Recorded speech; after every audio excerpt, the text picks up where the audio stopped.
It's traumatizing. Like, growing up without drinking from the tap, it's really traumatizing. And like all our youth, like they're gonna grow up scared to drink from the tap. Tonight, Neskantaga residents return home.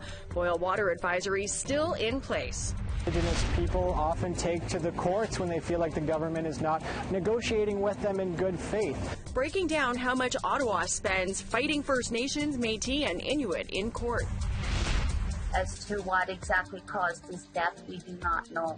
And an Alberta family wants answers in Zander Jackson's death after 2 men are charged with second-degree murder.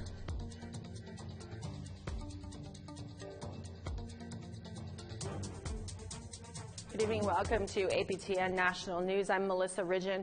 The Oji Cree community of Neskantaga returned home over the weekend after being evacuated nearly 2 months ago due to forced shutdown of the water treatment plant. But the 250-plus members are not returning to clean water, and so continues the Northwestern Ontario community's battle to end a decades-long boil water advisory.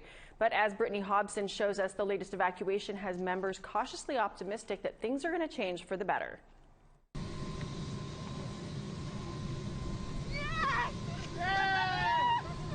How excited are you? Very excited. It's all cheers and warm greetings as members from Neskantaga First Nation make their long-awaited return home. The community has been staying in Thunder Bay for the past 2 months after a forced shutdown of their water treatment plant due to an unknown oily substance appearing on top of their reservoir. Really happy, very happy, and glad to be home. Members are returning home to cleaner water than before, but it's still not safe enough to drink, so they will remain on a boil water advisory, which has been in place for 25 years and counting, the longest in the country. Like, I'm glad that it's clearer now, but why is it taking so long for us to get off the boil water advisory? At 23 years old, Charla Muñez has never been able to drink the water in Neskantaga. She says many don't understand the mental toll this has on members, especially youth. It's traumatizing. Like, growing up without drinking from the tap, it's really traumatizing. And like all our youth, like they're gonna grow up scared to drink from the tap. It's exhausting to live like this. It's so exhausting. It's just extra work on us just to live a healthier life and be healthy. It's been a long 8 weeks living out of hotel rooms, away from the comforts of their own homes. 24 residents stayed behind to help take care of homes, including Derek Muñez. And this one was really tough because we had to battle the cold and we had to battle feeding the animals and cutting wood. Muñez is filled with mixed emotions, seeing his family, his community, come back. He's part of a group who has been preparing for the safe return during the COVID-19 pandemic, which includes rigorous screening and community-wide isolation. Back in Thunder Bay, prior to boarding the planes, members had to get swabbed for the virus. They also had to go through a misting booth. If a COVID case got into the remote community, it could have devastating effects. I'm really actually happy, glad that these protocols and steps are being taken place. Right now, it's not clear when the advisory will be lifted. Chief Christopher Muñez says he hopes this will happen next year. Having better water than what we had before is something that we can be happy about, but not to settle. Right? But we still have a lot of work to do. We still have to try to make sure that work towards lifting the boil water advisory. But even when that day comes, it will take time to address years of living with a broken water system. The hardest part may be getting members to actually drink the water. We need to work on the trauma that they faced over the 25 years, the mental health aspects. To start building that trust with our nation members, to that we have clean drinking water. For B. Muñez, it might not take much convincing. The 9-year-old has this one Christmas wish. The only wish I wish for is probably getting clean water. Brittany Hobson, APTN National News. Even before Justin Trudeau became Prime Minister, he promised to do things differently. That includes being less adversarial towards First Nations, Metis and Inuit. But since forming government 5 years ago, the Trudeau administration has spent tens of millions of dollars fighting Indigenous court battles, the majority against First Nations communities. APTN reporter Brett Forrester has been gathering these figures, and he joins us from Ottawa to break them down. So, Brett, fascinating file to dig into. How much exactly are the Liberals spending on Indigenous legal claims? So since taking power in 2015, the Liberal government has spent approximately $160 million fighting, defending, or otherwise working to resolve lawsuits that Indigenous people have brought against the Crown. Now that number represents about 50% of what the Department of Crown-Indigenous Relations and Northern Affairs spends on legal services in total. So to give you some perspective on that, in 2020, CERNAC has spent more on legal services than the RCMP, twice as much as the Department of National Defense, more than any other federal department aside from the CRA. Why are those figures so high? I mean, that's an incredible amount of money. Yeah, well, I think in many cases the fact of the matter is that the gavel is more powerful than the pen or the sword. Indigenous people often take to the courts when they feel like the government is not negotiating with them in good faith. And these lawsuits can often take decades to resolve. They go back centuries sometimes in terms of injustices that need to be addressed. And this has been consistent over the last decade. So over the last 10 years, under the regimes of both Stephen Harper and Prime Minister Justin Trudeau, the federal government spends about $30 million per year consistently. And in fact, in the first 3 years under Justin Trudeau, the Liberal government actually spent $3 million more than Stephen Harper actively fighting Indigenous people in court. So can you explain to us where specifically this got? I mean, we know the big amount of money, but more specifically, what is that money being spent on? Is it all to lawyers? Is it?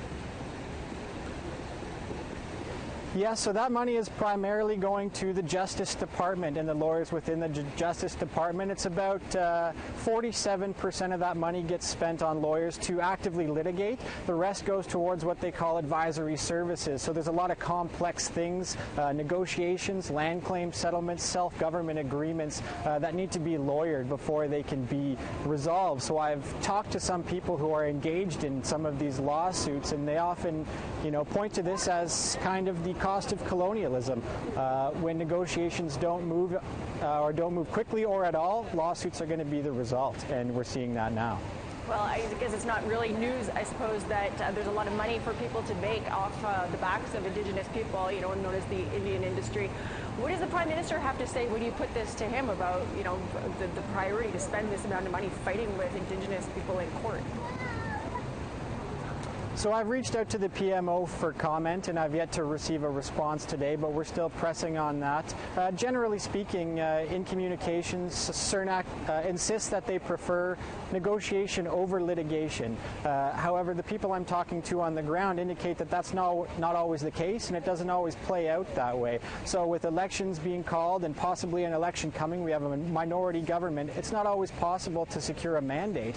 So it leaves people wondering what their options are, and it's likely that these court battles will continue. What should people be watching for from your work in the coming days, Sir Brett? Well, right now what I'm going to do is pursue this issue further and try to get some response from the federal government. The issue here is back in 2015, Prime Minister Justin Trudeau attended the AFN General Assembly, and there he promised to renew the approach, to renew the nation-to-nation approach. He promised to reject the adversarial approaches of the past. But critics say when you look at the numbers that the federal government continues to spend litigating against Indigenous people in court, that's not really the case. So I'm going to pursue that moving forward. I would point out, too, that Prime Minister said when he was running for the job in 2015, and he came right here into this studio and sat down with us and said, if I'm Prime Minister, I'll come back and have these discussions with you anytime, and it's 2020, and he's still not been back in here. So I guess we'll chalk that up to that. Brett, thanks so much. Great work that you're doing out there on this, and we'll stay tuned to see what comes of it. Thank you. You'll find Brett's full story on how much Trudeau has spent in court fighting Indigenous nations on aptnnews.ca. Well, we want to hear what you think about how much Ottawa spends in court fighting Indigenous communities at a time when they claim reconciliation is a priority. Tell us what you think. You can send your emails to news@aptn.ca. You can leave a comment on aptnnews.ca. You can also find us on Facebook, Twitter, Instagram, YouTube, and now TikTok. Follow APTN News and join the conversation and see our latest stories. In October, 16-year-old Zander Jackson was found dead at the Goodfish Lake First Nation in Alberta. Now, 2 men have been charged with second-degree murder in connection with his death. Here's Chris Stewart with more. Zander Jackson was just 16 years old when his life was taken away. His grandaunt, Carmel Crowchild, says that Jackson was a good kid. He loved his family. He was getting involved with horse relays. Then things changed. We had noticed that he had started to hang out with the ones that sell drugs on the reserve, and then there were rumors that he was selling for them. Jackson's body was found on October 2nd. Crowchild says the family still has not been told his cause of death by the RCMP. We were told that Zander was assaulted. His body sustained injury. As to what exactly caused his death, we do not know. Last week, RCMP charged 2 men with second-degree murder in Zander Jackson's death. 30-year-old Sean Steinhauer and 32-year-old Ryan Cardinal. On October 17th, the 2 made their first court appearance at the St. Paul Courthouse. About 20 family members and friends were there to have a vigil for Zander and to demand justice. Carmel Crowchild says she has seen too many trials be unfair. He wasn't an adult, so yes, we do need to speak up and ask for justice for Zander. We need to make sure that everybody from law enforcement all the way to the judge, crown prosecutor, whoever plays a role in from now until the sentences are delivered, that it be a fair trial, that the truth come out. Crowchild says the family will be back at the courthouse for every appearance of Steinhauer and Cardinal, with the hope that they will find the justice they want. Chris Stewart, APTN National News, Edmonton. It's time for us to take a break, but still ahead, we head to Hollywood to catch up with a Dakota Ojibwe from Saskatchewan who's making a name for himself. And they wanted to start to feature Indigenous, some Native American and First Nations talent, young people that are doing things, and they needed an Indigenous company to help, bring that to life. And all this week, APTN's Indigenous Day Live Winter Solstice. Check it out. Oh, that old car in the field on Grandpa's farm, what a beauty. She had class, she had charm, I want to be like her. When I'm old and gray, when my time's up, nothing left unsaid to say, want to take the back road, the way she did back then.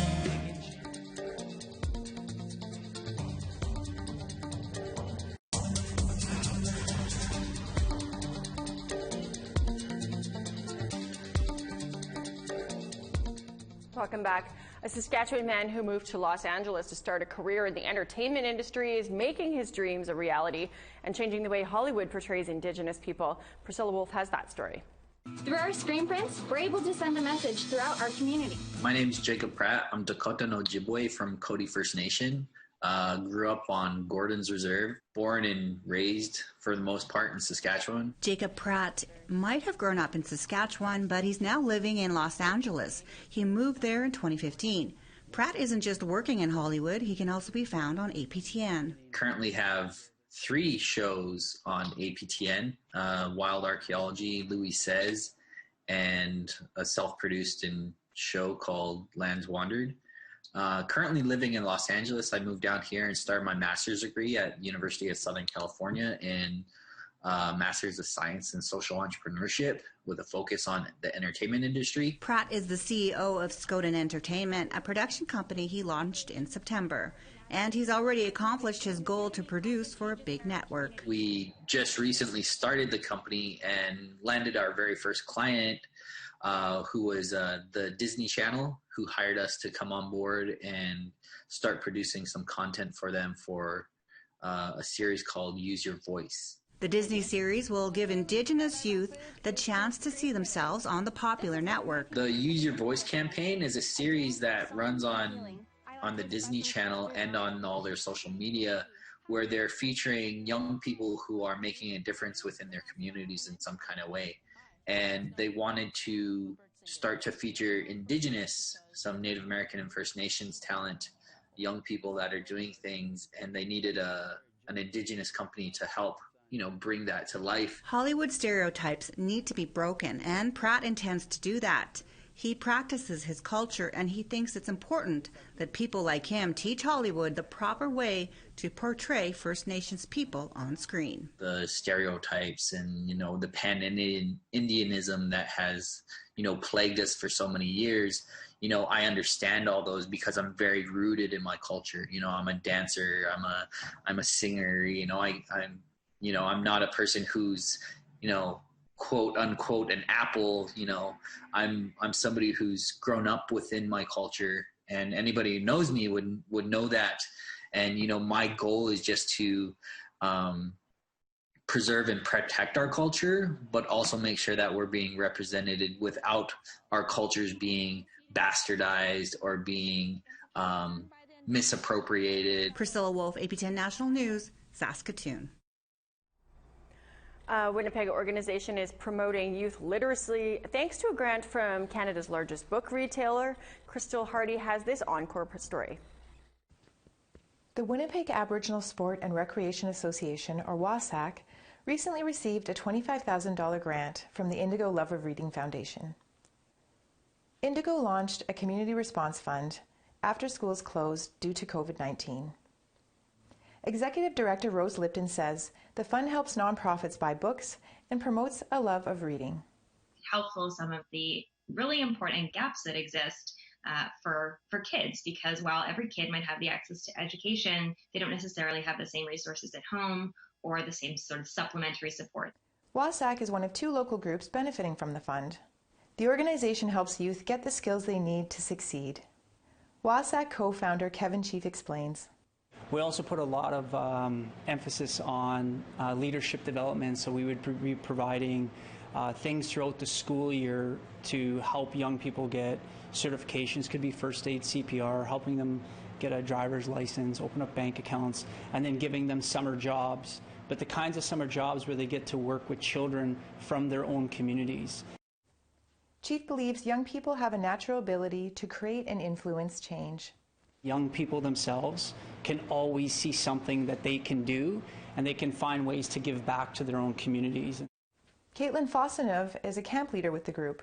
I just wanted to say, I'm really proud to and thankful to be working for WASAC, because they do have a really strong Indigenous community here, and they do really create opportunities for children that may have not gotten the opportunity to go to summer camps. WASAC has already used the grant to buy new resources that reflect Indigenous content and local authors. Those books, we also used them during the camp, so we would get these story starters and we would read the books to the children, and then after that we would give them the story starters so that they could write their own story, based off the books or whatever they wanted to do, right? Just to really promote literacy within our camp, right? Because Chief wants to remind youth sharing your story is one of the most powerful things you can do. He states this partnership not only promotes literacy, but provides hope and opportunities for Indigenous youth. Crystal Hardy, APTN National News, Winnipeg. We need to take another break. Here's another highlight from today's Winter Solstice Live. Alanis Morissette.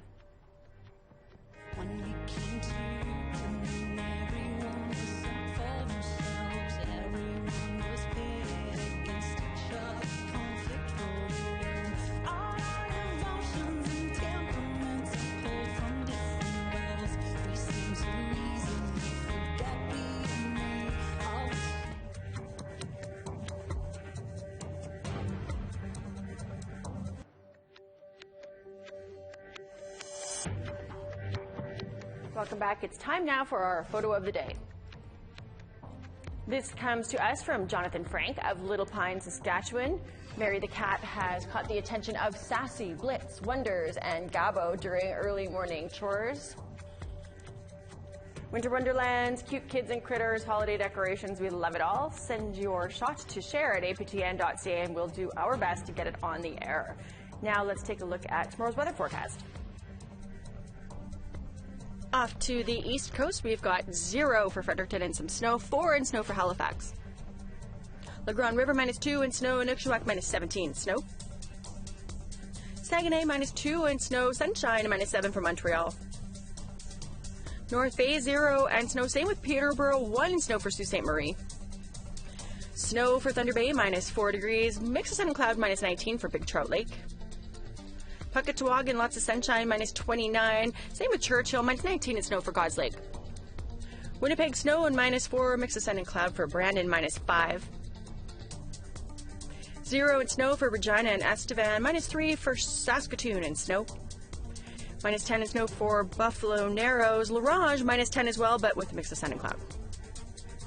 -27 and snow for Fort Chip, -9 and snow for Grand Prairie.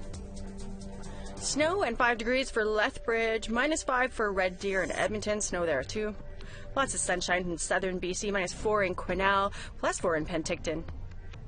Sunny in the northern part of BC too, -24 though for Fort Nelson, -6 for Smithers. Dawson City, mix of sun and cloud, -25. Sunshine for Old Crow, -31. Trout Lake, -29. Same with Fort Liard, lots of sun there. Colville Lake, -26. Tuktuk -28 and sunshine. Snow, -29 for Baker Lake. New Yacht, -25, mostly sunny. Keene Yacht, -17 and snow. Joe Haven, -23 and mostly clear skies. -15 and snow for Clyde River.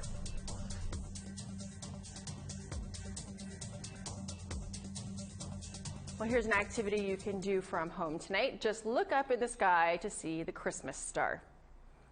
Jupiter and Saturn will be at their closest in nearly 400 years. The event has been dubbed the Christmas star as the two planets are lined up and appear to be a big bright star in the sky. Experts believe that the conjunction of the two planets will be brighter than it's been in centuries. I guess you have to be in a place that does not have cloud cover tonight or snow, which a lot of us are expecting. Well, that is your APTN National News to kick off the week. We leave you with a little more Don Amaro from APTN's Indigenous Day Live Winter Solstice Concert. I'm Melissa Ridgen. Have a great night.